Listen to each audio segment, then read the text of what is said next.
This is the reveal of the witch in 2013's The Conjuring. Compare that to this reveal of Jason in That is a good video. We've seen it before, but it's a good video.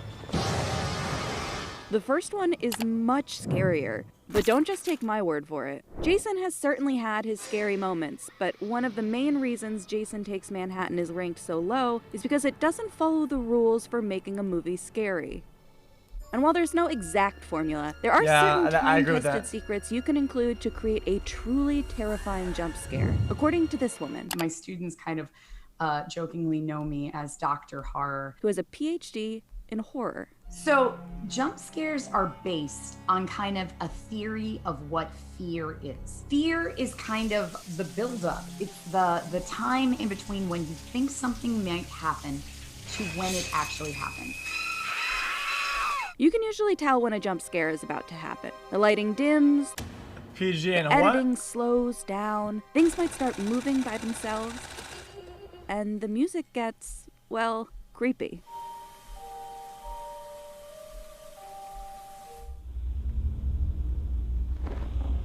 But those are the more obvious clues.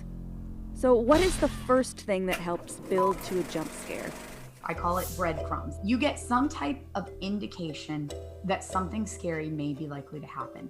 The closet door opens slightly. We see a window open. There's a weird noise coming from the corner. There are a few famous audio examples of this from classic horror.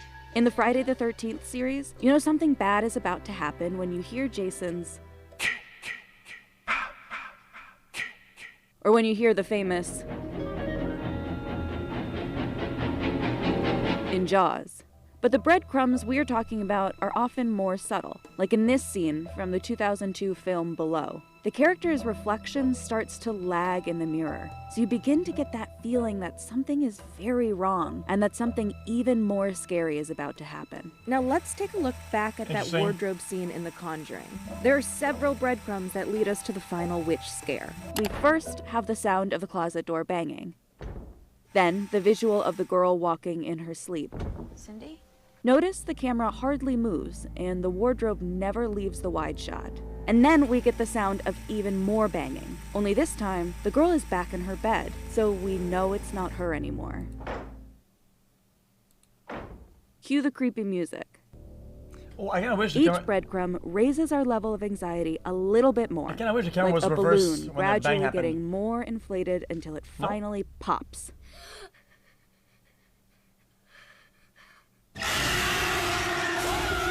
There are no specific breadcrumbs in the Jason Takes Manhattan scene. And in fact, we don't even hear the classic ki ki ki ma ma ma until after I like that because it's like misdirection. Oh, the character's reversed. Now we're focusing on what's in front. Oh, the camera doesn't show the thing anymore, right? And now we're going forward. Oh, look, we're going to bed. And then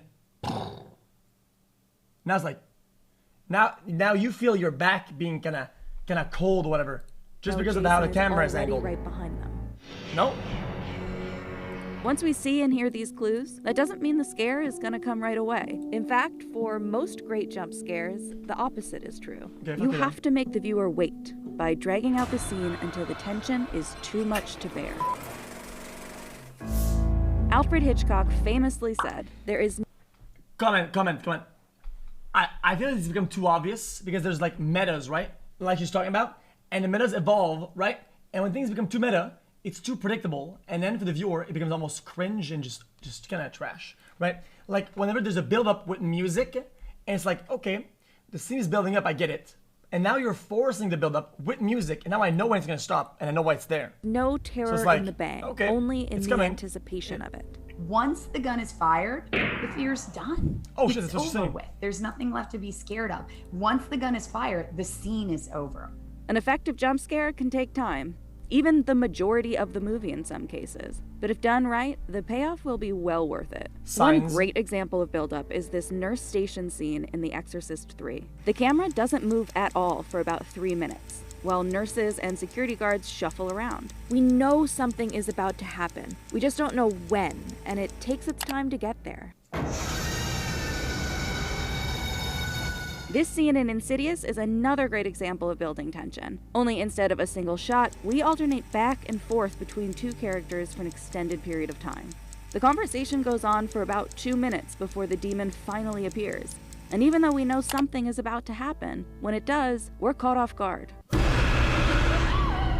The wardrobe scene in The Conjuring takes place over about 2 minutes after the first breadcrumb. Director James Wan lets the scene play out very slowly with a creeping sense of dread. The scene in Jason Takes Manhattan is also long, about 2 minutes, but Jason is revealed so early on in the scene with no buildup about 1 minute after it starts. So the only thing we're waiting for is for the couple to see him 30 seconds later. For us as the audience, there's no tension, no anxiety. Yeah, but we feel good though. It's during this period of buildup when the...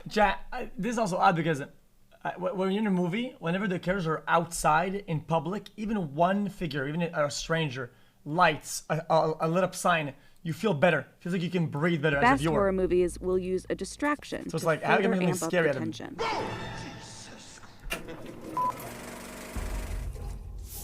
Think of this part like a magic trick. You're encouraged to look in one direction, while the real threat is happening elsewhere. In this famous scene in Jaws, we're distracted by the discovery of a tooth, and we're expecting to see a shark. Instead, we get a corpse. In The Sixth Sense, when Cole and the audience is focusing on the closet, an arm shoots out from under the bed. One common and often overused form of misdirection is the mirror trope, where the protagonist opens a medicine cabinet, for example. Alone at first, when it shuts, something is standing behind them. Surprise! The technique was first used in Roman Polanski's 1965 film Repulsion, and can be found in numerous other films to this day. In The Conjuring, both the camera and girl are focused on the closet. We think something is inside of it, ready to jump out. But in reality, the threat is actually on top of the wardrobe. Jason Takes Manhattan doesn't even try to fool us at all. The main characters have a false sense of security. It's over. But we, as the viewer, already know where the threat is the entire time. This brings us to another visual trick with jump scares, making the audience feel more anxious by limiting what they can see.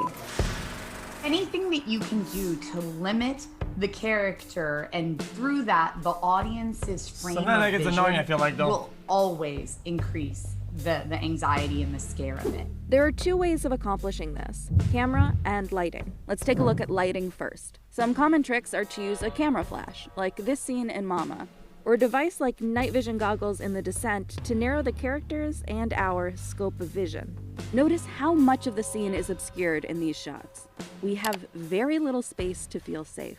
All of these things have what we call in lighting a hard fall off, meaning there is a very sharp line between what you can see and what you can't see. That being said, you can still have jump scares during the day, but these require a bigger buildup, as we mentioned earlier, for them to be effective. Just look at this terrifying moment in Mulholland Drive. That seems pretty We don't gore, see though. the creature outside the diner until after an entire 3-minute-long buildup of conversation inside the diner.